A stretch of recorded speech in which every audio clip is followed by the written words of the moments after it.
Welcome to Spiritual AF Sundays, a podcast where we mix culture, commentary, and the craft. I'm your host, Jess Carrolls, also known as the Mystic Geek, and I'll be diving into discussions about current events and trends from a Xennial occult nerd perspective. Social media rarely does these topics justice, so let's approach them with a more nuanced take.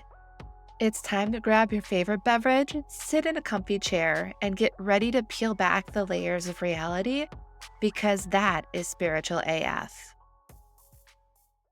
Hello, and welcome to our first reboot episode of Spiritual AF Sundays, where we intersect culture, commentary, and witchcraft. I'm your host, Jess Carrolls, here to dish up some of my thoughts about what has been going on as of late, give some insight both on hopefully the mundane as well as I can be educated, as well as the mystical side of things. So, first and foremost, I want to give a heads up on when I am recording this. According to my system clock, it is 11:26 a.m. Central Time on Sunday, January 19th, 2025. Sorry for that little pause. The caffeine has not kicked in yet. Even though it's this late, it's been a long night. For those who are not familiar, the TikTok servers went down at about 8 o'clock p.m. our time yesterday. And it was a little bittersweet watching things basically start to shut down. And then waking up and having it where not only a habit of mine was gone, but it was not only a platform, but it's what that platform represents to a lot of us. And that's going to be a little bit about what we'll be talking about today. Before I go much further in this, I do want to lay something out. Something can have a material, political reason behind why it's happening, and it can have a deeper spiritual component to it as well.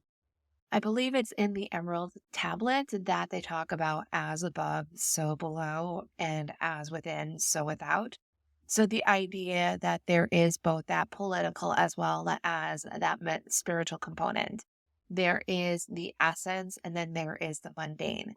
And it's important when we take a look at current events or even past historical ones, that we take into account the very human elements behind it, along with the potential spiritual components as well. Both can be simultaneously true as causes. It's just taking a look at things from different lenses. With that, I do want to touch a little bit upon the TikTok ban and what happened and where things are at this point in time. For sake of recording history, again, this is probably editing the crap out of this. But anyways, for the sake of just timestamping it, and then also to be able to reflect back on it and be like, oh, this is what it was like before everything went wilder. But we'll get there. We'll get there.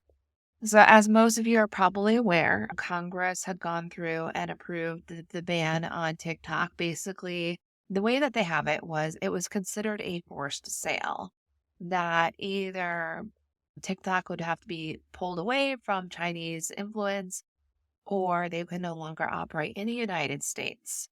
Now, if you're looking at a thing where you're forcing someone to do something that they don't want to do, that's probably not in their best interest to do. You can't go and say that the fallout is on them. You're the one that put them in that situation, buddy. This was on you. And right now, part of what's been going on is the US government, Congress spokespeople are saying it's not their fault that this is happening. It's not their fault that this occurred, that it's all China's fault or ByteDance's fault for not actually following through and making the sale. So even though they were the ones who put the stipulations, they're turning around and throwing it back on others. So not surprised there. But anyway, so they did this whole bill for the thing. They could not get it fully through the House, Senate, and to the president's desk, to 3 parts of a bill on its own. They had to go and bake it into basically one of those multi-layered must-pass humanitarian bills. So this is something that happens within the government. They don't do single issue a lot, probably because they could think that they can get others to compromise. Also, for those of us who are data nerds and take a look at things like lobbying money, donations, statements on social media, anyone with half an degree's experience in being a business analyst or data analyst could connect the dots when it comes to potential corruption in our country and say, oh, well, this person has Meta stock. They have received XYZ donations from Meta. Are we sure that they are actually acting on the will and the need of the American people? Or is this where they are being paid and acting on their own benefit? Fortunately, a lot of that data is now available on platforms like Open Secrets and also Quiver Quant, the former for donations, the latter for stock trades. And then you can also look at ProPublica for specific votes. But that would all be easy if it was one subject, one bill, right? Well, that is one of the reasons why these multi-layer bills exists is to obfuscate things. So it's kind of like those memes of like if you like donuts or if you like XYZ kinky thing and they like the post. Well, they can always turn around and say that they liked the donuts. Same thing over here. They can be all like, oh, I really didn't support the TikTok ban. I really cared about this other issue. And the whole reason that I'm even aware of this complexity is because of a project that I was temporarily involved in October, November-ish, 2023 onward for a bit. So there was a group of us who were called Project Olive Grove. And one of the things we wanted to do was increase accountability by showing the connections between money and political choices if that data was available and that we could come up with like a conclusive model on it. So I was actually the person that was pulling all this data into my own database, trying to piece things together. And that's when I realized model wise, it was next to impossible because of these multi layered bills to be able to show that connection between someone holding stock, someone getting these donations, and the influence they may have on certain committees or how they would vote on different bills that were out there. That is the context behind this. So, going back to the TikTok ban, because of timing, the ban would go into effect today, the day before inauguration of whoever the president was going to be, because this was all set up prior to the final vote in November, which meant that the TikTok ban was going to be one of the last things happening during the Biden administration. It would be not only his going out, but also a nice little thing for the Democrats to deal with as part of their shared history, because some of us will have a 4-year memory. A little bit of an issue there when you realize that 170 million, like half the country, is on this app. And because of its usage, there are nice little things called addictions. We all have them. It can be on other apps as well. We tend to be prone to addictions when we have a need to escape, like living in a country where we are likely to be gunned down, where we have health insurance, healthcare issues. Most of us have money issues, those sorts of things. Being able to escape into this fantasy connection through this app is a way that we all cope. And when you have your addiction disrupted, you get a little cranky. Some of us are like that with our coffee or wine or other habits in their life, but no, this had to be an app that people were on incessantly. But let's take a look at this even more deeply, if it's a word.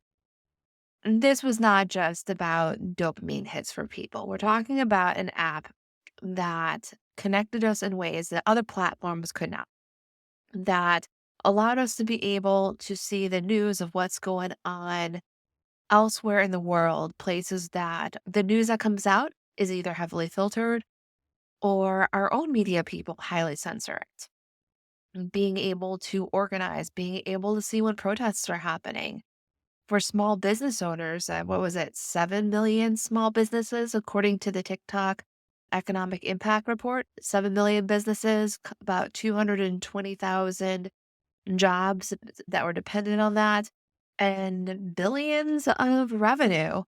All of this was on the line and shut down. And people who run these businesses and creators who are dependent on this income were left going to bed wondering what was going to happen to their future. And then also at that point in time, if they go based on habit and open the app, there is the pop up saying, "Don't worry, we're coming back. We thank Trump for his support." Who here sees the extreme propaganda in this narration? And how are you all feeling about where this is likely going to lead us? Because I can tell you I'm a bit grossed out about this now that I've had a chance to actually narrate the story that's been going on in my head. So, full and fair disclosure, we did have a bit of a time jump recording wise. It is now a little after 1:30 p.m. When my brain kind of walked through that narration, I was genuinely a little grossed out at myself. I stopped the recording, decided, let me go stretch and get some tea and stuff, and then checked threads. And that is when I found out that TikTok was back. And I wanted to take some time to witness my own emotions and what thoughts were coming up because I believe that others might have been experiencing this similar, but not being as aware of some of those thought and feeling patterns that can come up. But yeah, I definitely remember feeling like that rush of dopamine as soon as I opened the app, as soon as things were going on, kind of like that rush from other things that you might cling on to for support and comfort. So I did notice those sensations. I noticed my feeling of relief, like relief of from the uncertainty of what happened before, what was going to happen, the relief of my empathy for other people that were impacted, many who are more impacted than I am because of their livelihood. So I was aware of those thoughts I was having and those emotions I was feeling.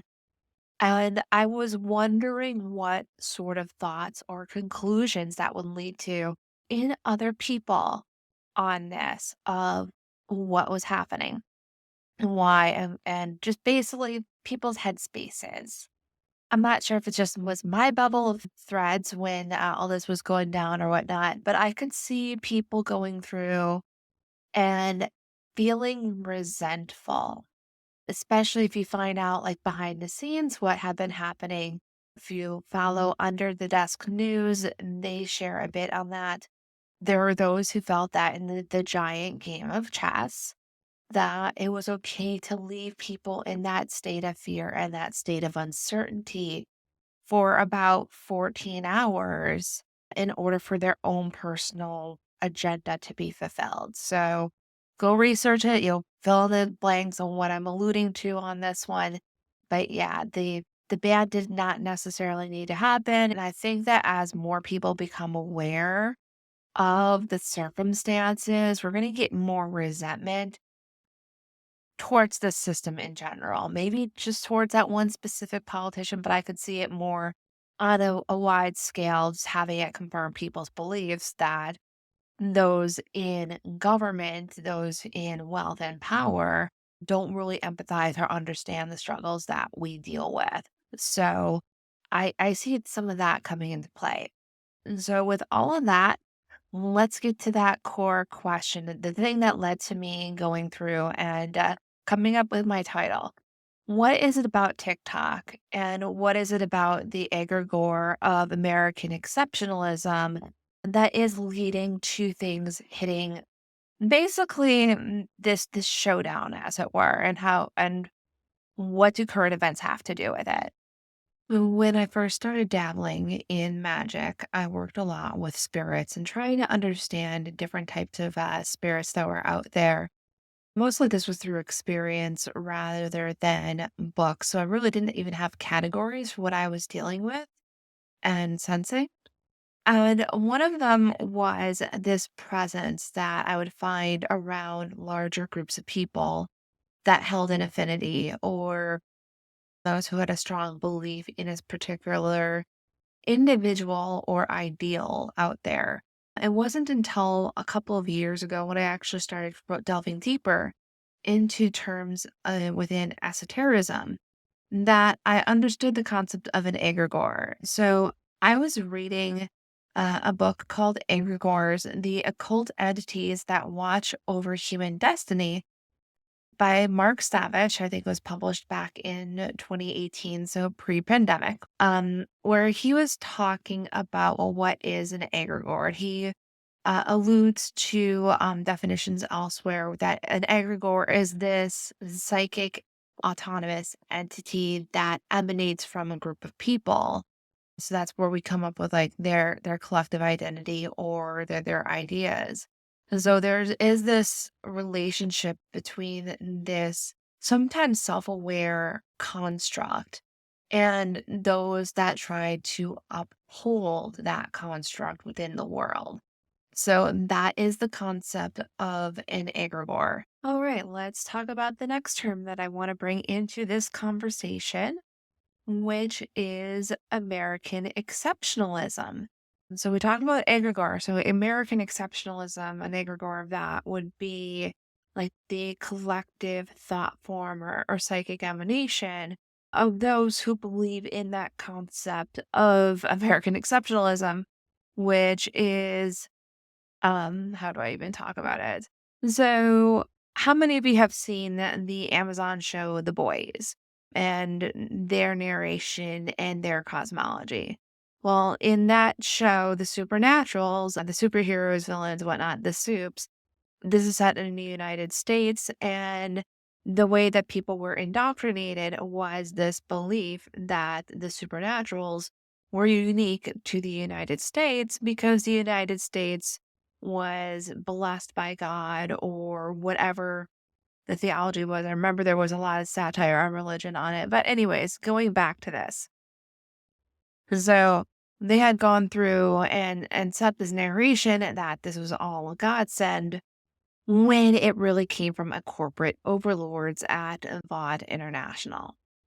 So when we go back into the here and now, the present and the historical, when we talk about American exceptionalism, there's a couple of traits that come up. So the common values with that ideology, things like liberty. So freedom being important to individualism, the focus on the individual person, their successes, their failures goes into that. The concept of republicanism. So having basically the political class that it represented the majority through that smaller group while also having a democracy. So having it where everyone had a voice, but then we go into that republic where you then have that political class. The concept of laissez-faire economics. So if you aren't familiar, laissez-faire or invisible hand is what happens happens with minimal oversight, taxation, what have you. And then meritocracy. So success through one's efforts without even taking into account sometimes there's disadvantages and other issues that come up so that it's not an even playing field. But that is what it is. So the other aspect of this when it comes to American exceptionalism would also be Americanism itself, which is the role that America has within the world at large, both materially and spiritually. Now, for this to be an egregore, people they have to believe in it, at least on a subconscious level. So for that to happen, people have to be made to believe in a lot of those different values in a relatively close combination at once, um, in order for that to work. And the thing is, people are okay with at least tacitly believing in it just by simply existing and not pushing back and accepting the system. That alone gives energy. that continues to fuel that American exceptionalism.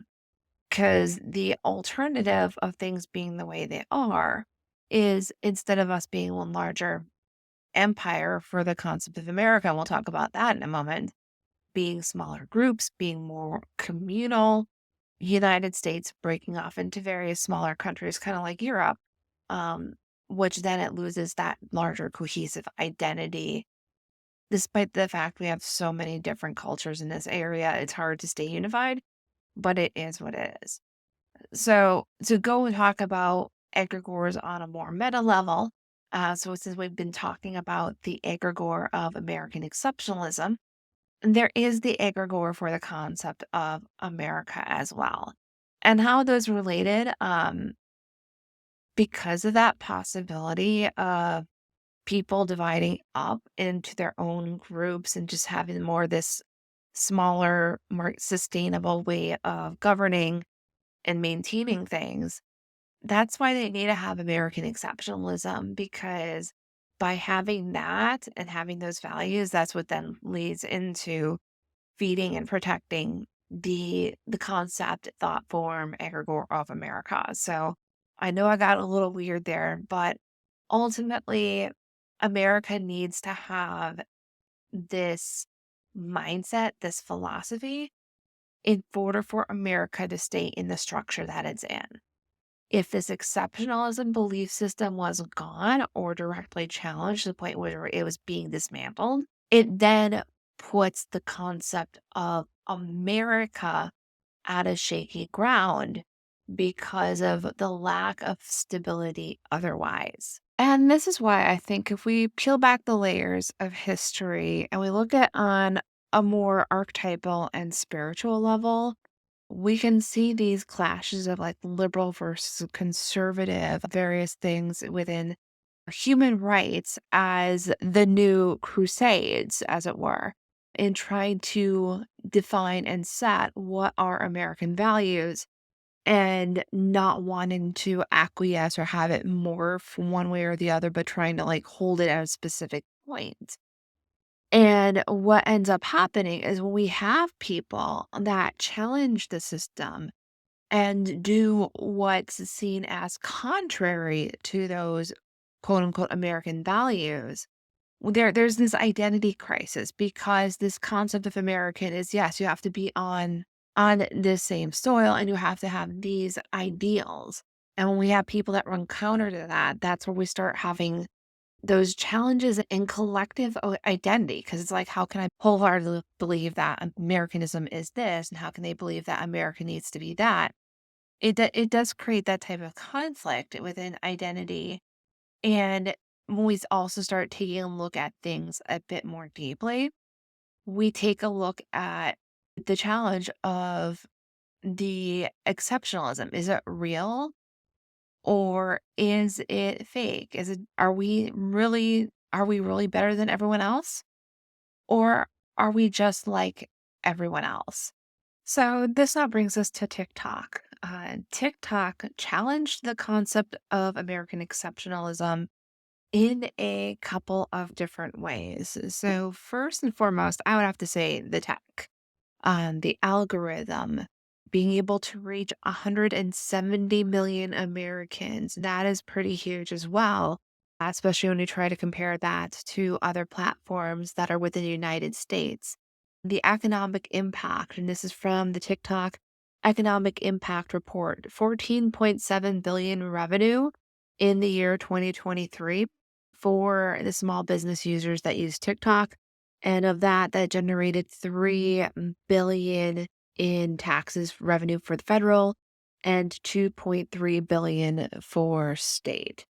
Again, having it where something like this occurs, it can be hard for those that believe in the power, the might, the awesomeness of the United States to realize that a outside company created that impact.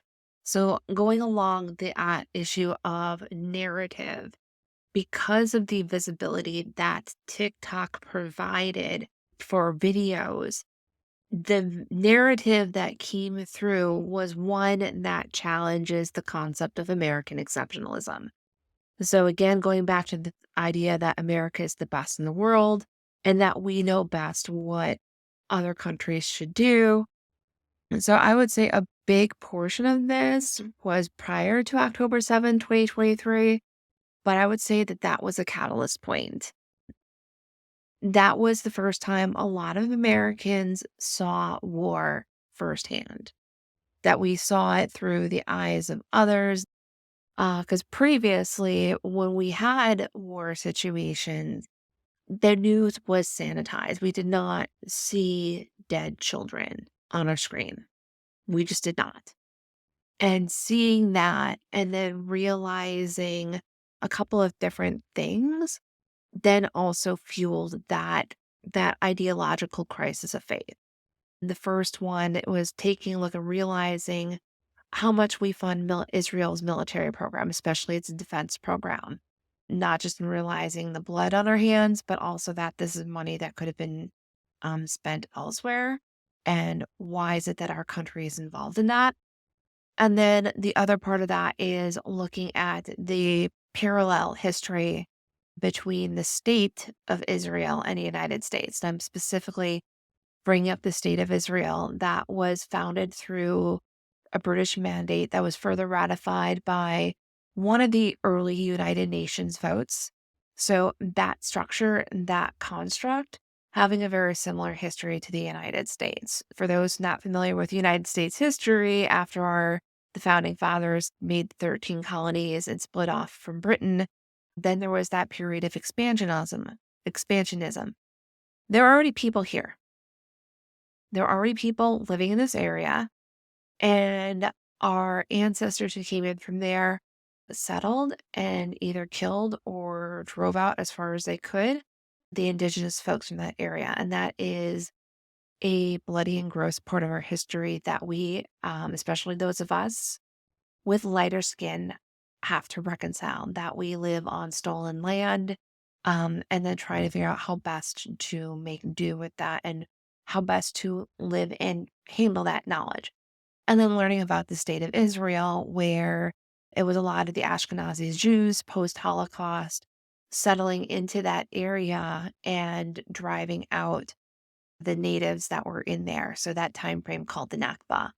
So that parallel to the American history, recognizing that how much we financially contributed to the war that we were seeing on our screens, and even also recognizing our complicitness or even our lack of effort in becoming aware of what has happened in that area over the last several decades through our involvement, both financially as well as politically. So, a lot of those things that were coming up through the protests that were happening on colleges, and then also the discourse that was happening on TikTok was further shaking the egregore of American exceptionalism. Because how could someone or how could an entity that was meant to be so great and so powerful and so needed do these atrocious things? I would liken it to that crisis of faith that Christians have when trying to reconcile a good God, but also a God that allows bad things to happen. I would say it would fall about on that level. So when you start taking a look at things like poverty, inequality in general, oppression, and we point fingers at other countries out there and look at them and say that they have issues, but we don't recognize the stuff that's going on in our doorstep, it puts our self-faith into shaky ground. It's kind of like turning the concept of America into like Santa Claus when you realize, does it really exist or is it just a figment of our imagination? It's this need to change this concept of what is America that is driving what I think is a lot of these social justice movements within the country. Now, granted, I know that some believe that we in our current form need to change. What we need to change into, they're leaving it a bit more open ended. And it's also acknowledging this is not something that can happen overnight. This is something that, for the sake and safety of others, there needs to be a process. It can't be like this big bloody mess. It is recognizing that need to change which is leading to conflict. And anything that is an enabler of this change, of changing minds and hearts, regardless of what direction, that is likely a threat. And that if this was a conscious being out there, if he felt threatened, he would do things for self defense, right? Well, again, these egregores, these concepts are semi conscious on that spiritual level, which can also then turn around and lead to these political and these geopolitical things. And that's not the end of it on what TikTok was doing overall impact wise. It also provided tools for mobilizing protests and to be able to enact change. It highlighted the oligarchical power in our government and then also in running commerce. That the fact that I think it was like only 6 companies control the majority of American media, which then leads to things being held heavily filtered. It really shook people's beliefs in the amount of freedom that we thought we had and the amount of liberty we thought that we had and autonomy. Which, if we go back to some of those core beliefs about American exceptionalism, like our individuality, our meritocracy, laissez faire, with those being part of it, but then we hit this reality where nope, it's not like that. That's where we start having that crisis of faith. Then when we have that, the increased push for change for the sake of equality and that decreased faith is putting us at a crisis point. I know some people who are into astrology and like to bring up the Uranus return. About every 80 years or so, we go through like this revolution cycle. And then we're also in the midst of our Pluto return, which Pluto is about, again, drastic change as well. So we are hitting all of these supernatural, energetic, fate-like things at the same time that TikTok is having this huge change on the American identity and on our potential of who we could be as Americans and where our culture is at and who holds power.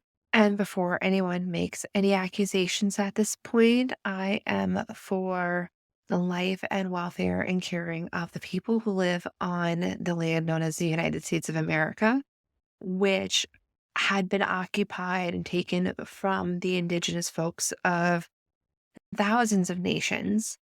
So I believe the safety and sanctity of life of the people that are here. I believe in our potential to work together in whatever form that may be to solve our problems. So if that is the definition of that you have of America, then I would say that I am pro-American. However, what I am against is this exceptionalism philosophy that has led our country to meddle in things historically, part being our own past, but also looking at current events. So I wanted to make that crystal clear before continuing. So all of these different things that have clung on to this concept of American exceptionalism in order to keep America going, we're at that point spiritually and energetically where this is being heavily challenged. And TikTok is the catalyst that is causing that change. So, while yes, there is that potential of espionage through data, while there are these other issues as well, like propaganda, this is also taking a look at the potential of this being a revolution point for the United States, whether internally or externally. And honestly, I think internally is more likely with some of the things that came up in the news cycle late last year in New York regarding a healthcare CEO. So I think that this app has the potential to push us forward, which is why there is such this attempt to push it down. Will this be that catalyst point finally? I honestly don't know.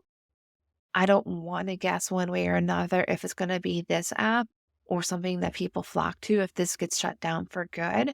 But in and of itself, it has become this symbolic sorry, this symbolic resistance point, this awareness of who we are as individuals, and then also in bringing us to a point of realization that people across the world, we have more in common with the commoners over there than we do with the leadership in our own country. And the same with them as well. And I wish I could credit that, but I forgot offhand and I'm just riffing us. But it's that realization that through this connectivity, we're going to hit that new phase. Now, whether that new phase means America stays America and the world stays the world, I don't know. But I am sure open to finding out and seeing where things go. So that is it. Again, this is more on that conceptual side while also paralleling it to current events ish. So it may have come across as a bit woo, but I am okay with that. Feel free to share, like, comment wherever on whatever platform you find this. And especially the sharing part, since I am just starting this out, I feel that having a more spiritual based conversation on current events that kind of goes through more occulty view is needed right now. So I am putting this out there and we'll see how long I keep up with this. So with that, have a great day. Thank you for listening to Spiritual AF Sundays, created and hosted by The Mystic Geek. Transcripts can be found on my Patreon at patreon.com/themysticgeek, which will also be in the show notes. There you can also subscribe for free to get a heads up on my podcast episodes that are coming up. And then you can also support the show financially. Proceeds from my Patreon will be used to support this and my other podcast ventures. If you really, really like this show, then subscribe, like, or whatever the platform allows. And then also share this with your friends. Free advertising and word of mouth is gold, and I appreciate your support for the show. Thanks for listening and have a great day.